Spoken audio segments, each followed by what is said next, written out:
Hello, Gene Schwimmer here. Welcome to today's vlog.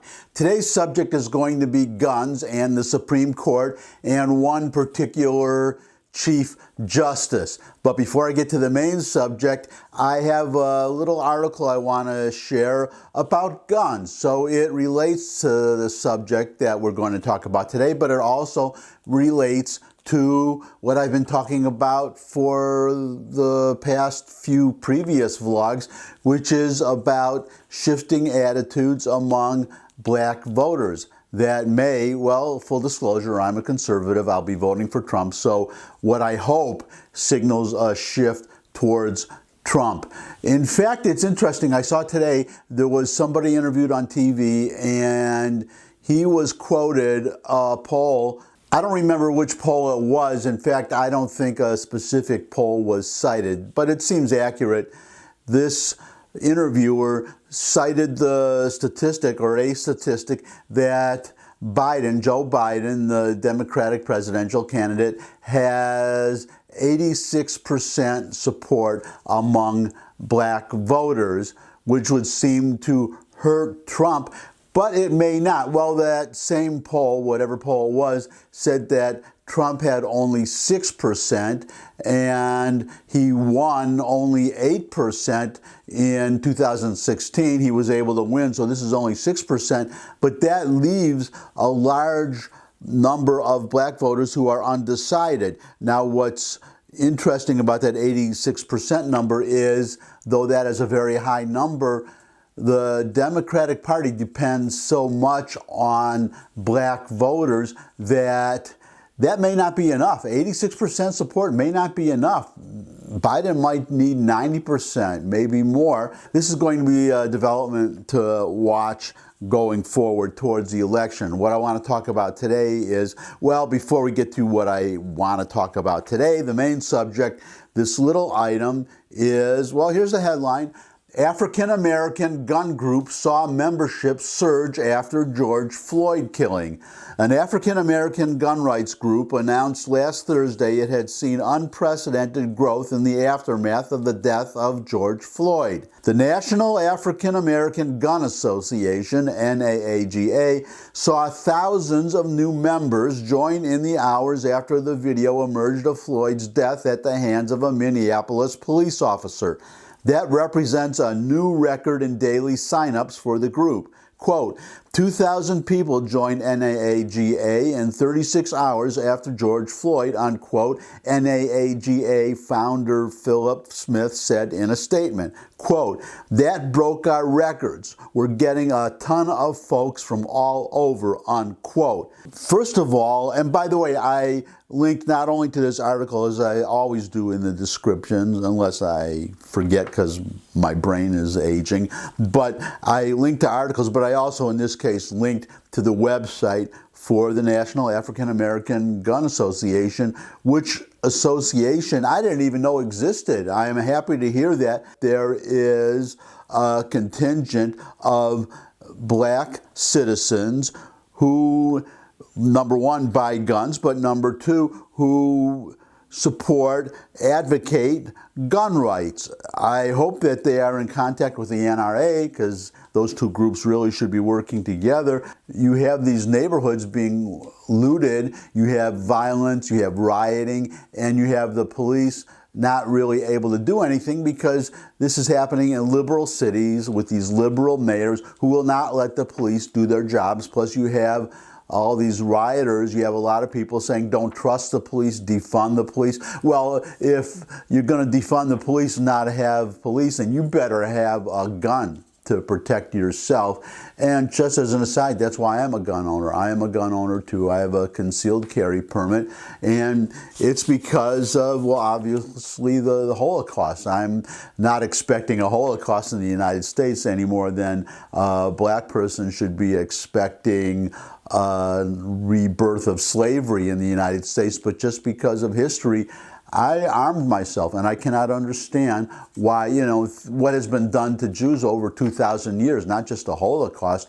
but I cannot imagine why so many of my fellow Jews support gun control. It does not make sense. Well, in a way it does, because they probably associate that with I guess, quote-unquote rednecks with the right, who they automatically, reflexively assume are violent, which is not true, or that they are racist, or that they are anti-Semites. The strongest supporters of Israel are evangelical Christians. So I don't know why. I guess it's the same thing as with black people, just not realizing that they have been misled. I mean, Jews, but blacks too, have been misled by the Democrats over all these years.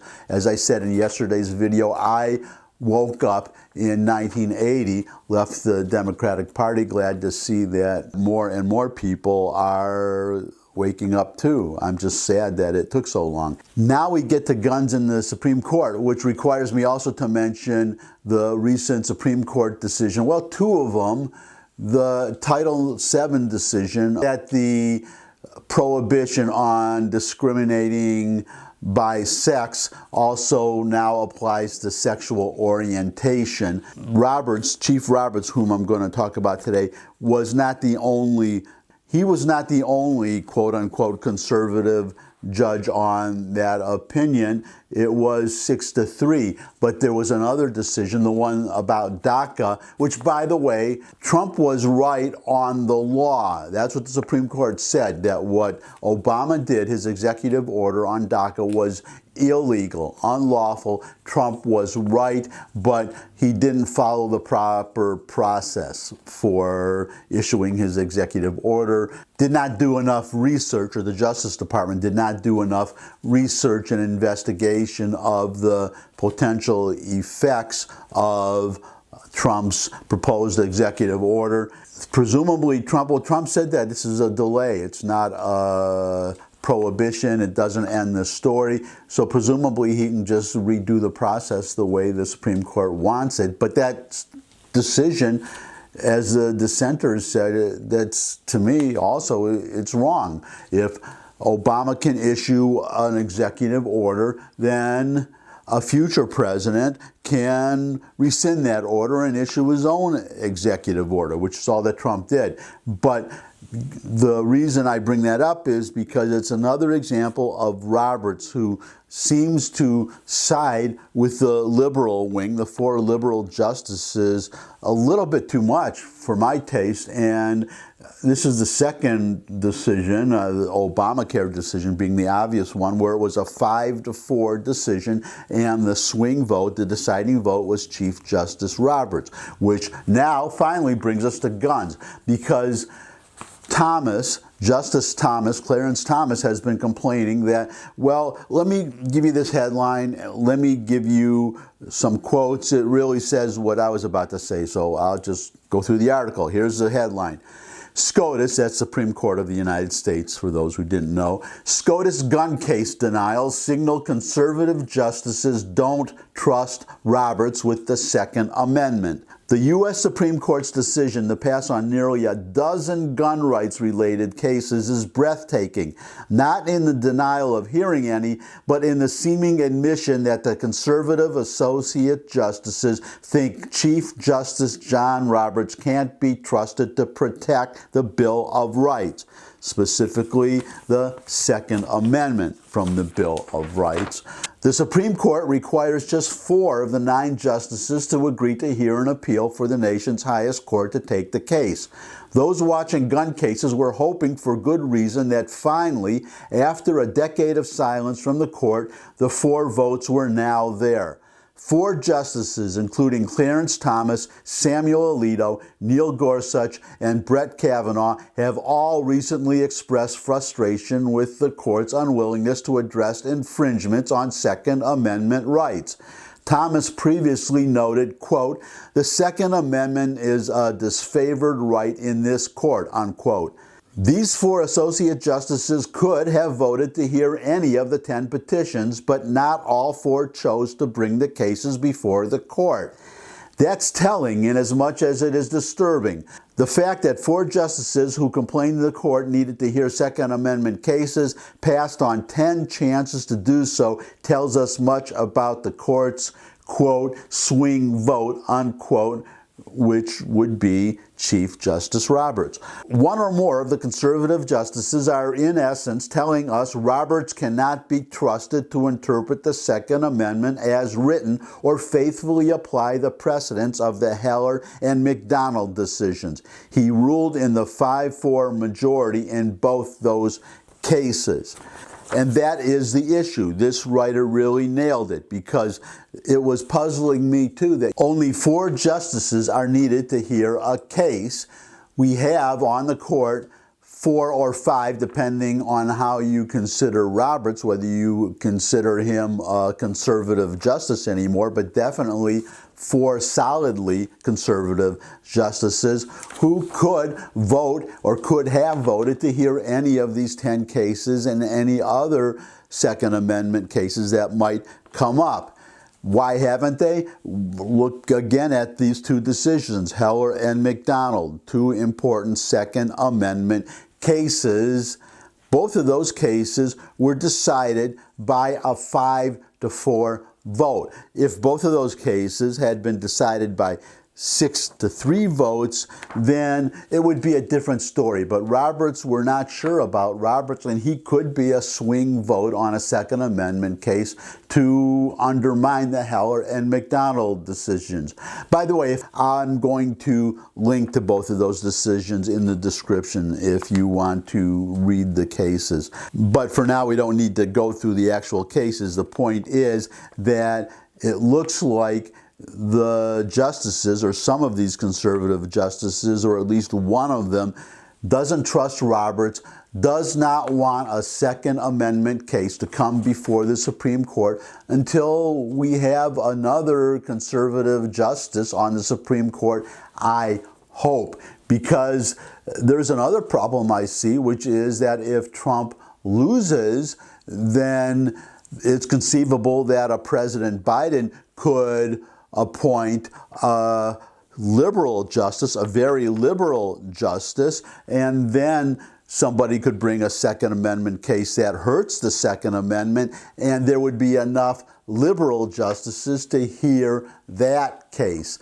So that is another reason for a Trump supporter, gun rights supporter, Second Amendment supporter, all of which I am, to get out there and vote for Trump. So if you have a few bucks to spare and you support Trump and or the Second Amendment, I suggest that you contribute to the Trump campaign and especially to the Senate, because there has to be a Republican majority in the Senate to confirm any judge that Trump could nominate. So both are important. And in fact, I make automatic contributions, 25 bucks a month, to the Trump campaign and to the, actually, you know, I don't think I do to the Senate. I better start doing it. I am contributing to the House Republicans because I want the Republicans to get back control of the House.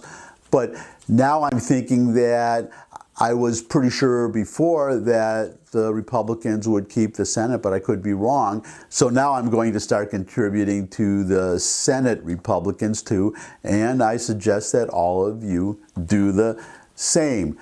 Now, I'll finish up on this subject by saying that I disagree with Clarence Thomas, who has been the loudest voice complaining that the Supreme Court does not take up Second Amendment cases. I am saying, and I'm saying to all of you who support the Second Amendment, and by the way, abortion, if you think that Roe v. Wade was or is unconstitutional and you would like to see that decision overturned, which by the way would leave the states free to enact their own abortion laws if they want to. So New York State, California, they could have as liberal abortion laws as they want, regardless of what the Supreme Court does with Roe v. Wade.